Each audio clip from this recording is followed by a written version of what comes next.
All right, so I'm still on my vacation. This camera is going to be a little shaky because I'm just holding it up myself. But once more onto the breach, dear friends. Are we really going to get that recycled BS Johnny Depp Amber Heard documentary rehashed to us via Netflix? It'll be interesting to see how much coverage this gets because I'm seeing a number of people. For those who don't know, let me just say so there was a Channel 4, wasn't it a British documentary about the Johnny Depp Amber Heard trial? And I'm not going to get into it, but there's a lot of BS. Those who've seen it know there's a lot of BS in it. And anyway, though, that is now going to be released on Netflix, and there are a lot of American media that are acting like this has never been released before, has never been seen before. I mean, in the way that they're overhyping it and reviewing it, when really it's just this rehashed British documentary that did a pretty shitty job of analyzing the trial. And of course, some of this documentary, it's a three-part series, and a large percentage of it is, of course, devoted to promoting, as I understand it, right, from what I've seen, promoting Amber Heard's perspective that she was the misjudged and unfairly maligned victim of a diabolical social media campaign, of which I am proud to have been a small part. Wow, there's literally an ant crawling. Wow, you're in nature when you have an ant crawling on you. I don't know which kinds bite. It's a pretty big ant, so I don't want to antagonize it. Anyways, Amber Heard sent that ant. I'll stand up. So, yeah, I'm on a road trip and met up with my, as I call them, my basically sort of in-laws.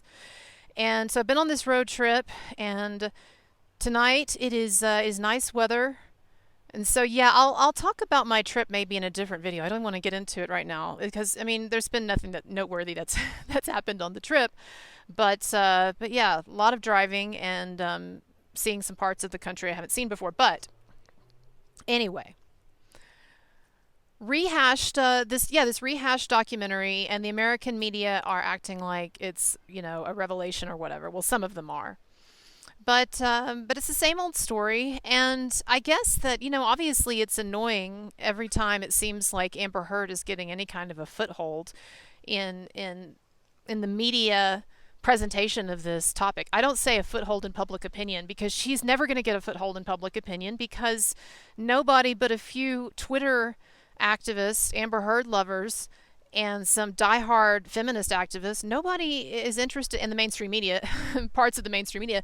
No one else is interested in defending her. It was very clear to everyone what the deal was with all of that. Like the general public, they get this. And people who've been paying attention, particularly in the general public, they get this. Anyway, so I just think it's silly, but if if the media want to rehash this thing, and Amber Heard wants to draw this out, and her PR people, they want to direct more attention on the fiasco that was her presentation in that trial, then they can do that because I think it's only to Johnny Depp's benefit. I really do. It just it just reminds people that this man has been through hell and this woman is crazy. Like they can try to explain away that tape all that they want to about I wasn't punching you, I was just hitting you, Johnny. They can try to explain away all that as much as they want to. It's always going to sound terrible, and it's always going to be indicative. It's always going to be indicative of the type of person that she is and the person that she was in that relationship. And they act like those of us who listened to that audio and came away with this very firm conclusion that Amber Heard was the problem there. They act like we've only selectively listened to like a little of it. Amber Heard's team and even Amber Heard have said before, have really loved to emphasize that what we've heard, the audio that we've heard, by and large, it's selectively edited by Johnny Depp's team. Well, I listened to the unedited thing. I did. It was like one of them was 2 hours, one of them was 3 hours, or whatever. It's very obvious. It doesn't change anything. And it's not just that one place, as a lot of you know. It's not that one place in the tape. She's saying, "Oh, I wasn't punching you. I was hitting you." No, there are multiple occasions where he is telling her he does not want violence, and they've got to separate. And Amber, you were going crazy and all of that, and she's she's incriminating herself in various ways. Um, there is nothing about listening to the unedited tapes of of those conversations. There's nothing about it that's exculpatory for Amber Heard. And so, anyway, if they want to bring all this out again, the media and Team Amber, then I mean they're welcome to it because it's just going to remind everyone again of what Johnny Depp's been through and why he should be the recipient of our support, our continued support. So, anyway, and there's a kind of a silver lining to this renewed interest in the trial as well, in that it'll direct, hopefully, more people to the channels of That Umbrella Guy and Popcorn Planet and my channel, and there are a bunch of other channels that have been covering this. And so, we've got a nice back catalog of Amber Heard Johnny Depp videos. And so, again, if the mainstream media and Netflix and, all of these people who are reviewing this documentary as if it's something new, if they want to drag this out again, then great. Then it'll just lead more people to go to the sources, right? Because a big part of their argument, a big part of the argument that this documentary is making at times explicitly, at other times implicitly, is the idea that we really poison the well. We social media commentators and Johnny Depp supporters, that we really poison the well. And so people are going to see that and they're going to want, a lot of them are going to want to check it out. So, well, let me see for myself. They keep telling me that, oh my God, there was this Tug guy that was just putting out these absolutely just horrible bullying videos. He was working with this evil, henchman of Johnny Depp, Adam Waldman. It sounds terrible. I want to check it out. So it'll just send more traffic. It'll just send more traffic to Tug and to Popcorn Planet and hopefully to me and everybody else who's been covering this thing, Andrea Burkhart and others. It'll just send more traffic. So it's just a real mistake, I think, on Amber Heard's part and on the mainstream media's part and on these activists' part to think that bringing this out again is going to be helpful. And maybe it's just a matter of dollars and cents. And Netflix thinks that they can get big money from it. So whatever. Again, I think that renewed attention, to whatever extent it happens on this, is a plus for Johnny Depp and it's a plus for the truth. And it's a plus for people like Tug. It's so funny, like these people who hate Tug and other YouTubers and social media personalities, who were on Johnny Depp's side. These people who hate all of us so much, like they don't realize that they keep giving this attention to the objects of their hate and directing more attention and more people to check them out. And so, like, I was reading a Rolling Stone. There was a Rolling Stone article today. It's Rolling Stone. What a joke that hack job of a periodical, a news source, has become. But anyway, Rolling Stone, though, they had a write-up on this new series, this new Netflix documentary series. And in particular, they pointed out 3 different YouTubers. One of them was Tug, one of them was Popcorn Planet, and the other one, I'm sorry, I can't remember. But they complained that he wears Deadpool outfits. I don't even know who that is. I'll have to check him out. He talks about Johnny Depp and Amber Heard wearing a Deadpool outfit, huh? Anyway, I'm thinking, like, Rolling Stone, I can't believe that you're being this stupid. Like, you're just going to direct many, many more people to these guys now.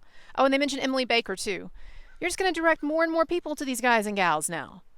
Anyway, I'm pissed that I wasn't in there, I did not get into the Johnny Depp Amber Heard thing early enough to really be able to be up there in with the ranks of Tug and Popcorn Planet and some of the others. And so it is what it is, But if you check out my channel, you know that I did do a hell of a lot of Johnny Depp coverage.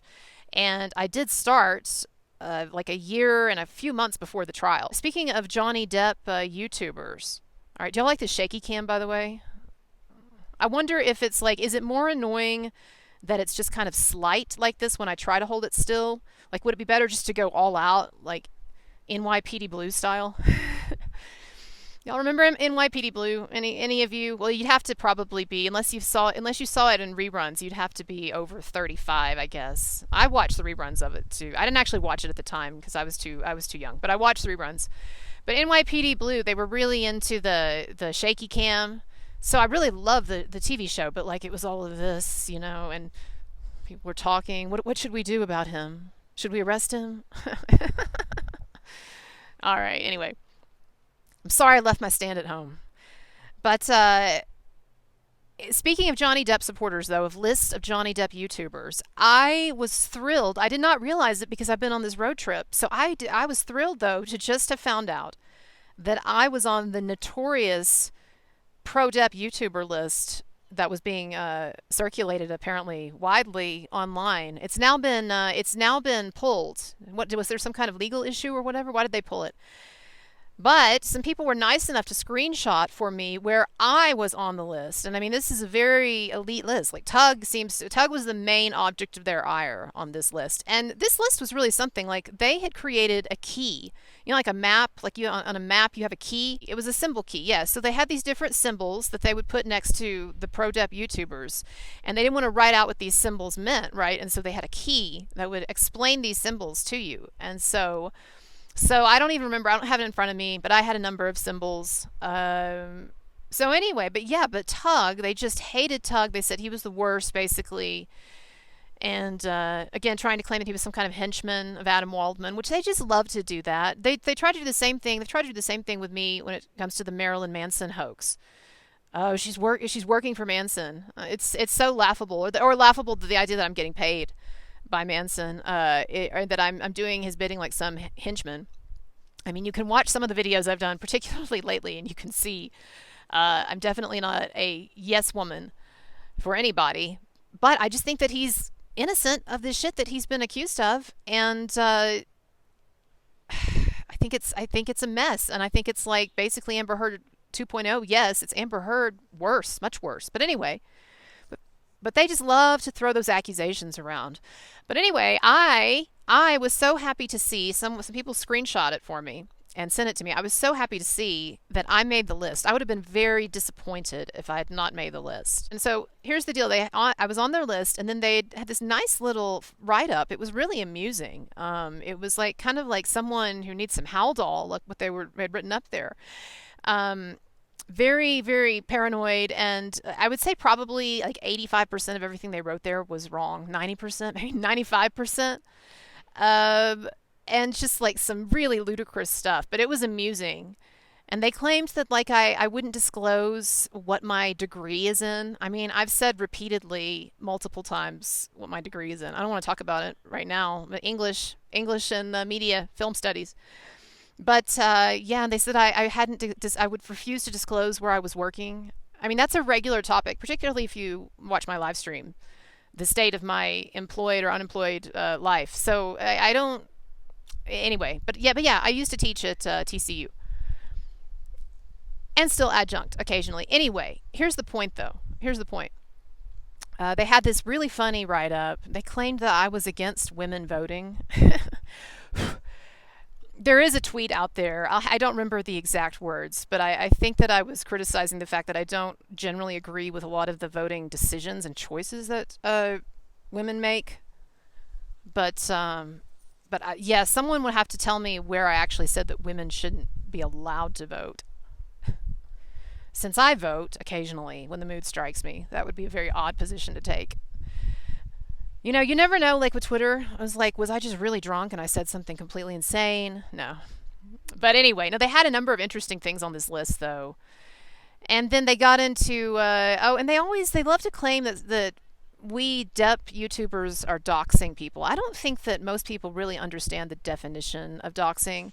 And if you are a PR consultant and a major PR consultant, and at one time the spokeswoman for Amber Heard, like you actually came out and you spoke for her, like to the media, then it's not doxing for me to say, hey, this PR lady who has admitted that she works for Amber Heard? Well, she might be working for Amber Heard. That's literally all that happened with that whole thing. People were, some of the Amber Heard activists were losing their minds online over that stupidity.